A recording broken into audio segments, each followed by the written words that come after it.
Welcome to Pick Up and Deliver, the podcast where I pick up my audio recorder when I drop my kids off at school and record an episode for you while I walk home. I'm Brendan Riley.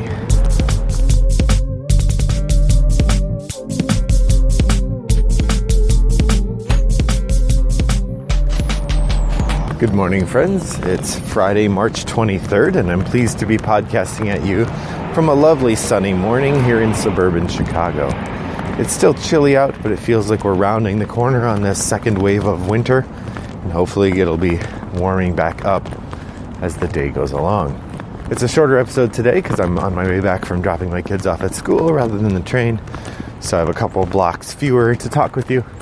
But I had an idea for a podcast that hopefully you'll enjoy. I generally tend to be a pretty optimistic person, upbeat, and kick foot loose and fancy free. I don't generally find a lot of value in producing content or spending a lot of time on the negative. I don't really want to be cranky about games or ranty too much. In particular, as a game designer, I'm not a real big fan of doing reviews because generally the reviews are going to at least have some negative elements, and then I run up against the question of, do I do a review of a game I don't like? I guess I could, certainly. But then it's sort of like I'm attacking the competition. I'm really ambiguous, or I'll actually kind of lean pretty hard on the negative in terms of the idea of a game designer also being a reviewer. It smacks of a kind of churlishness, I guess. Jealousy, perhaps, that I don't really want to be part of my exploration of the hobby.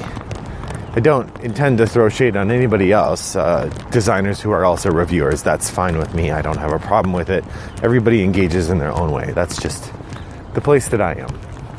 That said, I thought today I'd do an episode about 5 bad gaming experiences. And I want to say right up front that these 5 bad gaming experiences are not the fault of the games being played. I'm certainly going to talk about the games being played because specificity is the soul of narrative, so a kind of anonymized version of this bad event would not be useful. But I do want to make real clear, I'm just more interested in telling amusing stories about gameplays that went badly than I am about particular games and suggesting that there's anything wrong with these games. So, to be full and upfront, I am not suggesting anything is wrong with these games. In fact, some of these games that I'm talking about today are in my top 50 or top 100 game list. They're games I really enjoy, games I have on my shelf. Nonetheless, here we go. So the first one I want to talk about actually springs from a bad game experience I had last night. My wife and I were going to play a round of Mythos Tales, and we invited my daughter to join us, forgetting our cardinal rule, which is that after 8 o'clock we should not have our daughter join us to play games on a school night. We also forgot the cardinal rule that we learned from Sherlock Holmes Consulting Detective of don't start a mystery and deduction game like this in the evening. And that leads to my first story. So several years ago, probably 2 years ago, I had picked up Sherlock Holmes Consulting Detective and was eager to try it. My cousin and a friend of hers were visiting, and we decided it would be fun to try Sherlock Holmes Consulting Detective with them. It would be a great time. Well, we played a round of it and we had a good time. We enjoyed the first case and really got off to a good start. It was fun. It was engaging. What a neat game. If you haven't played it, the idea is that you are Sherlock Holmes' friends.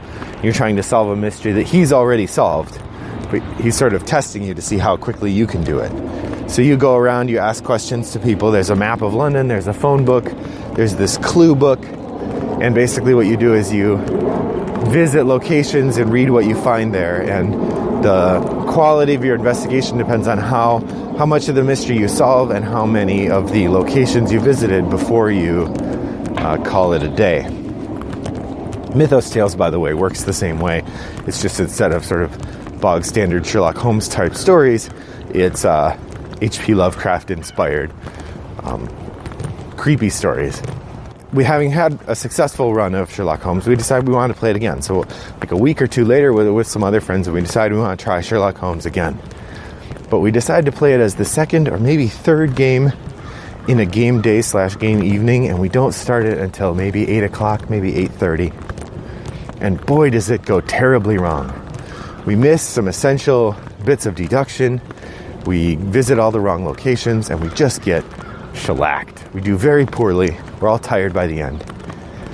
And a big part of it that we hadn't really thought of was you have to be super alert. This is not a end of the evening kind of game. This is a taxing, mentally energetic game. So the case 2 of Sherlock Holmes Consulting Detective, a terrible gameplay experience. We all came away just tired and sad and not having had fun. And the lesson learned there was, don't start these games late at night. They are daytime games. Of course, it's a lesson we broke last night by playing Mythos Tales when we did. So the next 2 that I want to mention are games that went badly because they went too long. The first one is a game I picked up because I like their other games, and my wife expressed a lot of interest in the theme, and that's Fortune and Glory, the cliffhanger game from Flying Frog Productions. Fortune and Glory is a big, massive, dice-rolling, card-drawing schlockfest. And I use that term affectionately, but the idea is you are sort of world-weary travelers, adventurers, running around, investigating temples, fighting Nazis or mobsters, and having a grand old time doing it. The key mechanism of the game is this cliffhanger mechanism where you get to a dramatic point. If you fail a test, then there's a cliffhanger, and you don't know what's going to happen till your next turn starts. Then other people will take their turns. Then when it gets back to you, then you do something to find out what happened in the cliffhanger. It's exciting and fun. It's also pretty thematic. But the main problem is, like most Flying Frog games, it is very nitpicky. There's lots of tiny little rules, lots of weird nuances. Things don't always work as you think they might, or the system is not elegant in a way that lets you use intuition at all to drive your decision making. You have to keep looking up rules. And even though I had read the rulebook cover to cover a couple times, I still had not played the game, and I found myself foundering when it came to rules. I was reading sections of the rules to people as we were playing, and the game that really should have taken like 3.5 hours ended up taking like 6. And it's not a 6-hour game. There's just not enough engaging going on. Also, it's not a game that's fun at 5 players. I think we were playing it with 5 people, and there's not enough to do. The time between your turns is so long, especially if not everyone is familiar with the game. Just ended up being a real bummer. So the one time we played Fortune and Glory was a real bummer. I still have the game, and I'd like to play it again sometime, but I'm going to have to do like a couple of practice plays to get smooth with the rules so I can answer those questions off the cuff, and we'll have to try it again sometime. But yeah, overall, not my favorite game experience. Really a bummer. In a similar way, my third example, and this is the second game where the gameplay failed because the game just took too long, is a play test that we did. And this would be the one time where I was not a player in the game that I'll mention today. But the first game that Rattlebox Games, my game design collective, released is a game called Cromlech. And it's a dice rolling card battle game, or it's a card tableau building game with dice battle. So the idea is you build this tableau that represents a cromlech, which is the Welsh word for those stone circles like Stonehenge that you see all over the UK and all around the world, really. And the idea is you are a druid at the center of one of these stone circles, and 4 times a year there's days where the magic surges in the world, and you can use the magic to fight other druids and other stone circles around the world. And so each player has their own stone circle, and over the course of 3 quote-unquote years, which is 12 rounds, players basically use a sort of Yahtzee dice mechanic to apply attacks to opponents and heal themselves and build or destroy the stones that provide their opponents power and so on. It's a fun game. I'm proud of it. Lots of cool custom dice. If you're interested in a copy, drop me a line. We have a bunch of copies that are available for purchase. I'm happy to help you with that. That said, our first blind play test of it took forever. This is a bit longer game. If you're playing the full game of 3 rounds, it runs something like an hour, like 15 to 30 minutes per player, depending if you've played a couple times. If it's your first game, it's probably 30 minutes per player. But we did a blind playtest, and it was the first blind playtest we'd done, so we watched it, but we didn't intervene.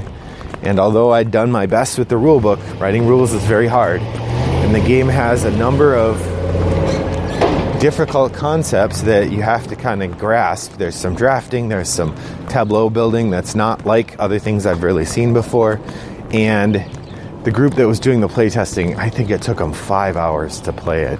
And they're friends of ours, so they stuck it out, and they all talked about having a good time afterward, which may come from the fact that they know us. It certainly does. But, oh man, that was a rough game to watch. Like, it's already hard to watch a blind playtest because you want to correct them if they get something wrong, and you have to just let it play out to see where the mistake was made, and if the mistake being made caused a problem, or if they catch it and correct it later. You can't intervene. You have to just let it go. Better still is to videotape a blind playtest so you're not there to interfere with it. But boy, I felt really bad for our group having playtested a game that took that long. And so that was a real bummer. And really highlighted for me the importance of blind playtesting. Something we're going to be picking up again as the Rattlebox Games production schedule picks up again this spring. Once I finish this conference that I'm running next week, or actually, according to my current publication schedule, that'll be the conference I'm running right now. I think this episode is scheduled to come out Wednesday or Friday of this coming week. Or Wednesday or Friday of the week I'm running my conference. Friday, probably. So I have 2 more gameplays to report that were not as fun. One of them is just an example of a kind of game where you ruin it for yourself. So the second game I had ever played of Star Wars Rebellion, I played with my friend Rob. We got it all set up, and he's a very experienced gamer, and I'd played once, so I understood the rules pretty well. So we decided to not play the introductory mode. We decided to play the regular mode. And one of the things that you do in the regular mode is, as the Rebellion, you pick the planet where you start instead of getting assigned one of 4 or something. You pick from anywhere on the board. And I hadn't really read the retreat rules well enough to know that you have to, basically takes a whole turn to retreat. If you want to retreat, you put the retreat card in play, and at the end of your next turn, you get to retreat, so the Empire has one last crack at you if they're nearby.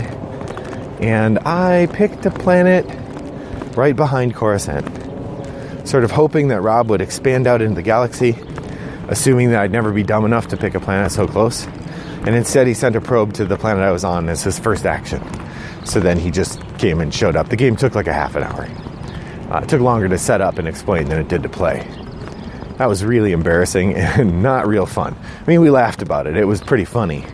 But at the time, I felt really stupid.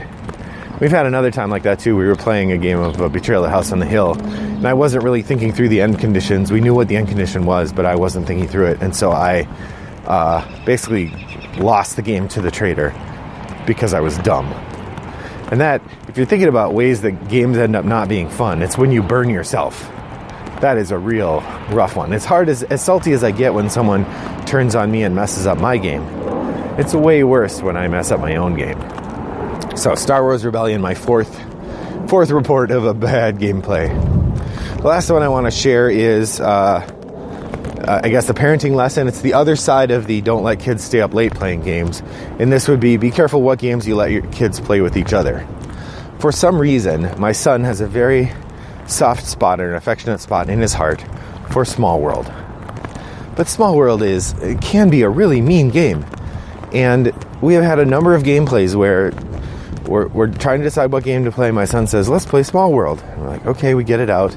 And then either the game has to end early, or one of the kids ends up storming away from the table because the other kid is quote-unquote picking on them, or it's just a game of hard feelings all around. And so I can't point to a particular game of Small World except to say that I'm really hesitant to play Small World with my kids now because they get so salty about this game where what you always do is attack each other.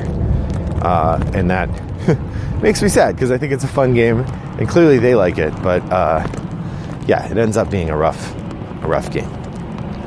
So I'm interested to hear from you. Do you have any epic stories of games that were not your favorite moments? How do you deal with that? How do you think through the notion of a game is not going to be fun, or a game that is going to work out and not in the way you want? Let me know on Twitter at RattleboxGames, or by email, brendan@rattleboxgames.com, or on BoardGameGeek, Wombat929. I look forward to hearing from you. And in the meantime, my walk was very pleasant. I hope that your next walk is as pleasant as mine was. Bye-bye.